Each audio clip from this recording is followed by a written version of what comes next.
Hello friends. आज मैं 65वीं BPSC 2020 का जीएस पेपर 1 का क्वेश्चन लेकर आया हूँ। क्वेश्चन है, विश्व खुशहाली रिपोर्ट 2020 के विभेद क्या हैं? कारण बताइए कि नॉर्डिक देशों को विश्व में प्रथम स्तरीय देश क्यों माना जाता है। तो फ्रेंड्स, आज हम पहले क्वेश्चन को समझने का अच्छे प्रकार से प्रयास करेंगे, फिर उसके उत्तर लेखनी पर चर्चा करेंगे। तो फ्रेंड्स, इसमें बोला गया है कि विश्व खुशहाली रिपोर्ट 2020 के विभेद क्या क्या हैं। तो इसमें हमें बताना है कि जो विश्व खुशहाली रिपोर्ट है उसमें किन किन स्तरों से निकाला जाता है। तो इससे पहले हम लोगों को क्या करना है कि पहले विश्व खुशहाली रिपोर्ट के थोड़ा सा इतिहास के बारे में चर्चा करना है। इतिहास का चर्चा करके विभेद के बारे में बताना है। तो हम लोग का ये हो जाने के बाद फिर दूसरा क्वेश्चन इसी में पूछा गया है कि कारण बताइए कि नॉर्डिक देशों को विश्व में प्रथम स्तरीय देश क्यों माना जाता है। तो सबसे पहले हम लोग को समझाना कि नॉर्डिक देश है वो कौन कौन से होते हैं। तो इसमें हम लोग को दर्शाना है कि इसमें आयरलैंड होते हैं, नॉर्वे होते हैं, स्वीडन होते हैं, फिनलैंड होते हैं, डेनमार्क होते हैं। तो ये सब के बारे में बताना है। तो फिर उसके बाद क्या कर सकते हैं कि और इसको नंबर ज़्यादा गेन करने के लिए हम मैप भी बना सकते हैं। तो हम लोग इसका मैप का भी प्रयास करेंगे। फिर इसमें पूछा गया है कि क्यों ये हमेशा प्रथम आते हैं, तो उसके बारे में चर्चा करेंगे। इसके क्या क्या कारण हैं उसके अलावा भी चर्चा करेंगे। तो फ्रेंड्स, स्टार्ट करते हैं आज का उत्तर लेखनी का चर्चा। विश्व खुशहाली रिपोर्ट 2020 संयुक्त राष्ट्र विकास समाधान नेटवर्क द्वारा 20 मार्च 2020 को जारी की गई है। तो फ्रेंड्स, ये क्वेश्चन जो है 2020 का है, तो मैं हम लोग 2020 का चर्चा करेंगे। तो जो विश्व खुशहाली रिपोर्ट 2020 है उसको कौन निकाला? तो संयुक्त राष्ट्र विकास समाधान नेटवर्क है, उनके द्वारा जारी करता है। तो जारी कब किया गया? 20 मार्च 2020 को जारी किया गया। यह रिपोर्ट इस श्रृंखला की 8वीं रिपोर्ट है। मतलब कि ये स्टार्ट जो हुआ 2012 में स्टार्ट हुआ था, तो 2012 से आके 20 तक आते आते ये 8वीं रिपोर्ट है। इनमें कुल 156 देश की निम्न 6 विभेदों के आधार पर रैंकिंग की गई है। तो इनमें क्या है कि 156 देश हैं। अभी तक विश्व खुशहाली रिपोर्ट में जितने भी आकलन किए जाते हैं उनमें 156 देश शामिल हैं। और जो विश्व खुशहाली रिपोर्ट है उसमें क्या देखा जाता है, वह 6 विभेद का आधार पर है। क्या क्या है? जीडीपी प्रति व्यक्ति, हर व्यक्ति का क्या जीडीपी है उसके बारे में, सामाजिक समर्थन में, स्वस्थ जीवन प्रत्याशा में, जीवन में विकल्प बनाने की स्वतंत्रता, उदारता, भ्रष्टाचार में कमी। तो ये मतलब कि एक व्यक्तिगत जीवन को देखता है कि वहाँ का कोई देश का नागरिक कितना सुखी है, संपन्न है, उन्हें क्या क्या चीज़ प्रोवाइड किया गया और क्या क्या नहीं किया गया है, उसको ही हिसाब में रखते हुए विश्व खुशहाली रिपोर्ट निकाला जाता है। तो फ्रेंड, हम लोगों ने पहले समझ लिया कि विश्व खुशहाली रिपोर्ट कैसे, कब और कहाँ से निकला, कितने देश शामिल हैं, उसमें क्या क्या विभेद हैं, तो हम लोगों ने चर्चा किया। तो इस रिपोर्ट का उद्देश्य क्या होता है वो उस पर भी चर्चा कर लेते हैं। इस रिपोर्ट का उद्देश्य वातावरण पर था, जो विशेष रूप से खुशी के लिए सामाजिक वातावरण पर जोर देता है। इस रिपोर्ट का आधार 2017 से 19 के दौरान किया गया सर्वेक्षण था। तो इसमें हमेशा इस रिपोर्ट का उद्देश्य यही रहता है कि जो सामाजिक वर्ग है, जो सामाजिक तबका के लोग होते हैं, उनके देखा जाए कि उनकी खुशी क्या है, उन्हें दुख क्या है, तो उस सब पे भी चर्चा करके किया जाता है। और इसका हमेशा आधार जो है 2 से 3 वर्ष पहले से बनाया जाता है। तो इसका 2020 का रिपोर्ट निकला, वो 2017 से लेकर 19 तक सर्वेक्षण हुआ। क्यों ऐसा सर्वेक्षण होगा, इतना टाइम क्यों लगेगा? क्योंकि यहाँ पे 6 चीज़ों को देखा जा रहा है। क्या क्या देखा जा रहा था? जीडीपी प्रति व्यक्ति, सामाजिक समर्थन, स्वस्थ जीवन प्रत्याशा, जीवन में विकल्प बनाने की स्वतंत्रता, उदारता और भ्रष्टाचार में कमी। तो इन सब मुद्दों को, इन सबों को देखने में इतना तो समय लगेगा ही ना। तो फ्रेंड्स, अब हम लोग जो पार्ट 1 था उस पर हम लोग चर्चा कर चुके हैं। अब हम लोग पार्ट 2 पे चर्चा करेंगे। फिर जो नॉर्डिक देश पूछा गया है उसके बारे में चर्चा करेंगे। तो 2013 की रिपोर्ट से 2020 की रिपोर्ट में देशों की रैंकिंग से हम पाते हैं कि 5 नॉर्डिक देश, जैसे कि कौन कौन से हैं? फिनलैंड, डेनमार्क, नॉर्वे, स्वीडन और आइसलैंड, ये सभी शीर्ष 10 में हमेशा अपना स्थान बनाने में कामयाब रहे हैं। तो ये क्या है कि सस्टेनेबल, ये हमेशा लगातार से ये 5 देश हैं, इन्हीं में से कोई ना कोई जो टॉप 10 में आते ही रहते हैं विश्व खुशहाली में। क्यों आते हैं तो इसके बारे में हम लोग आगे चर्चा करेंगे कि ऐसा क्यों है जो कि हमेशा फिनलैंड, डेनमार्क, नॉर्वे, स्वीडन और आइसलैंड आते हैं। और ये नॉर्डिक जो देश होता है ना, ये एक यूरोप का, जो उत्तरी यूरोप है वहाँ के देशों को नॉर्डिक देश बोला जाता है। उसमें 5 देशों का संकलन किया गया है, उसी को नॉर्डिक देश बोलते हैं। कहाँ के हैं ये? यूरोप के उत्तरी यूरोप के। उसमें कौन कौन सा देश शामिल है? फिनलैंड, डेनमार्क, नॉर्वे, स्वीडन और आइसलैंड। तो ये सभी हमेशा देश क्या होता है कि अपना स्थान बनाने में कामयाब रहते हैं शीर्ष 10 में। इसके साथ ही 2017, 2018 और 2019 में इन 5 देशों में से 3 देश रैंकिंग में शीर्ष 3 में शामिल रहे। तो अब ये देखिए फ्रेंड्स, ये पहले 5 में से कोई 10 होते थे, अब क्या हो रहा है कि टॉप 3 में भी यही सब मनाने लगे, यही 5 देश में से मनाने लगे। तो इससे पता चलता है कि यहाँ के लोगों में कितना खुशहाली, यहाँ के में लोगों में कितना अच्छे प्रकार से सब कुछ किया गया है। हालांकि जब औसत जीवन मूल्यांकन की बात आती है तो उसमें भी इन देशों का प्रदर्शन दुनिया के बाकी देशों से अच्छा ही रहता है। तो फ्रेंड्स, जब हम लोग जीवन का औसत का भी बात करते हैं, जीवन मूल्यांकन किया जाता है, तो उसमें भी हमेशा ये क्या होते हैं कि टॉप पे रहते हैं। नॉर्डिक देश असाधारण रूप से सिर्फ नागरिकों की खुशी तक सीमित नहीं रहते, बल्कि बात लोकतंत्र की हो या राजनीतिक अधिकारों की, इन देशों का प्रदर्शन सामान्यतः बहुत अच्छा ही रहता है।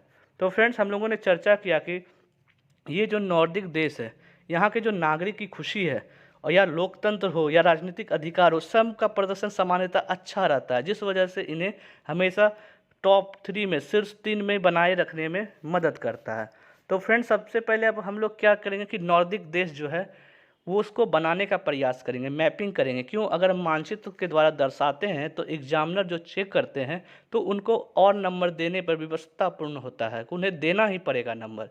तो हम लोगों ने यहाँ पे दिखाया कि ये जो है ये नॉर्थ यूरोप, मतलब कि उत्तरी यूरोप का सीन है। उत्तरी यूरोप में हम लोगों ने दिखाया कि जो 3 जो सटा हुआ देश है, नॉर्वे, स्वीडन, फिनलैंड, ये, और नीचे एक डेनमार्क है, और एक साइड में जो आइसलैंड है उस पर भी डेनमार्क का ही कैप्चर है। तो ये जो 5 देश है इसी को नॉर्डिक देश बोलते हैं। तो फ्रेंड्स, हम लोगों ने अच्छे प्रकार से समझ लिया कि नॉर्डिक देश क्या है।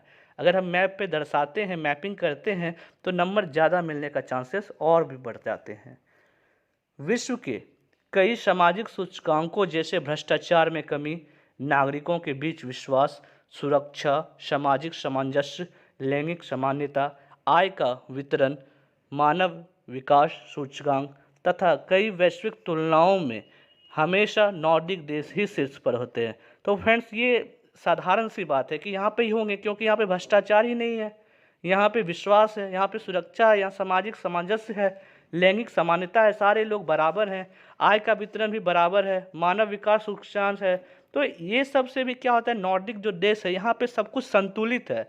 ये संतुलन के वजह से ही क्या हो रहा है, यहाँ पे हमेशा ये शीर्ष 10, शीर्ष 5, शीर्ष 3 में भी रहते हैं। अब आगे हम लोग चर्चा करते हैं कि विश्व खुशहाली रिपोर्ट के पीछे मौजूदा अध्ययनों, सिद्धांतों और आंकड़ों की समीक्षा के माध्यम से हम पाते हैं कि इन देशों को शीर्ष पर रखने में महत्वपूर्ण भूमिका इन देशों के संस्थानों की गुणवत्ता के साथ सुनिश्चित होती है। तो फ्रेंड्स, हम लोगों ने चर्चा, जो क्वेश्चन में पूछा गया है कि ये नॉर्डिक देश हमेशा टॉप पे क्यों रहते हैं, हमेशा शीर्ष पर क्यों रहते हैं, तो ये आकलन निकाला गया जब हम लोग अध्ययन किए, सिद्धांत पर गए, आंकड़ों को देखे, तो जब पता चला कि यहाँ के जो संस्थानों का गुणवत्ता है उसके द्वारा ही ये टॉप पे आ रहे हैं। इसमें इन संस्थानों के माध्यम से विश्वसनीय और व्यापक जन कल्याण के कार्यक्रम द्वारा अपने नागरिकों को लाभ पहुंचाना रहा है। तो यहाँ के जो सरकारें हैं, जो संस्थाएं हैं, वो हमेशा जन कल्याण की ओर कार्य करती है। तो इस वजह से उन्हें हमेशा टॉप पे, उन्हें हमेशा शीर्ष पर बनाए रखने में मदद मिलती है। यह उपलब्धि भ्रष्टाचार के स्तर को कम कर होना तथा अच्छी तरह से काम कर रहे लोकतंत्र और राज्य के संस्थानों के द्वारा यह संभव हो पाया है। तो ये कैसे संभव हुआ? जब वहाँ पे भ्रष्टाचार कम हुआ, वहाँ पे लोकतंत्र का सरकार है, वहाँ के जो राज्य सरकार है, दोनों मिलकर समन्वय बना कर कार्य करते हैं। तो इससे क्या होगा कि विश्व में खुशहाली तो बढ़ेगा ही। तो इसके अलावा भी निम्न कारण इन देशों की शीर्ष स्थापित करते हैं। तो इनके अलावा भी 5-6 महत्वपूर्ण कारण है जो तुष्टि करती है कि हाँ, कि यही सब जो नॉर्डिक देश है हमेशा टॉप पे ही रहेगा। क्या क्या रीज़न है? पहला, नॉर्डिक नागरिकों को स्वायत्तता और स्वतंत्रता के साथ साथ एक दूसरे के प्रति सामाजिक विश्वास के उच्च स्तर का होना, जो जीवन के संतुष्टि का निर्धारण करने में महत्वपूर्ण भूमिका निभाती है। तो फ्रेंड्स, हम लोगों ने समझा कि जो नॉर्डिक का नागरिक है वहाँ का क्या है कि स्वायत्तता है, स्वतंत्रता है, एक दूसरे के प्रति समन्वय है, आपस में अच्छे विचार हैं। तो इससे क्या हो रहा है कि सब लोग आपस में तो संतुष्ट हैं। जब संतुष्ट हैं तो भ्रष्टाचार कम होगा, जब भ्रष्टाचार कम होगा तो ऑब्वियसली है कि खुशहाली बढ़ेगी बढ़ेगी। दूसरा जो सबसे महत्वपूर्ण कारण है कि इन देशों में आबादी की संख्या कम होना। फ्रेंड्स, ये तो बात लाजमी है कि आबादी तो फैक्टर करता ही है। अगर वहाँ पे आबादी कम है तो वहाँ पे एक सिस्टमेटिक वे से, एक सुचारू ढंग से जो वहाँ के आवाम को चलाने में मदद मिलता है। तो इन देशों के आबादी की संख्या कम होना भी बहुत महत्वपूर्ण भूमिका निभाता है। तीसरा है कि पूरे देश में लगभग भौगोलिक समरूपता का होना। तो ये भी महत्वपूर्ण भूमिका निभाती है, भौगोलिक समरूपता। मान लीजिए कि कोई देश है, उसमें क्या हो रहा है कि गर्मी भी पड़ रही है, कुछ दिन के बाद ठंडा पड़ रहा है, कुछ क्षेत्र में क्या हो रहा है कि वर्षा हो रहा है। तो ये सबसे क्या हो रहा है कि एक समान वहाँ पे फल फूल जितने भी फसल हैं एक समान नहीं हो सकते हैं। तो वहाँ पे क्या है कि भौगोलिक समरूपता है, सारे के जो जितने भी समाज हैं वहाँ सब एक जैसे हैं, जिस वजह से क्या होता है कि सब लोग आपस में समन्वय करने में बहुत ही सहूलियत मिलती है और आपस में मिलजुल कर रहते हैं। चौथा पॉइंट है कि सामाजिक जीवन का उच्च स्तर होना।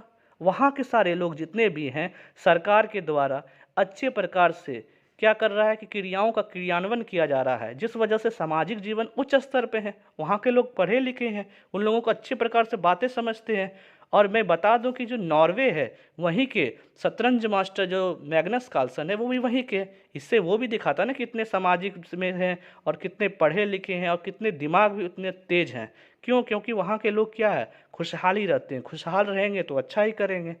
अब पांचवा पॉइंट पे अगर हम चर्चा करें तो हर नागरिक की आय में असमानता का निम्न स्तर होना।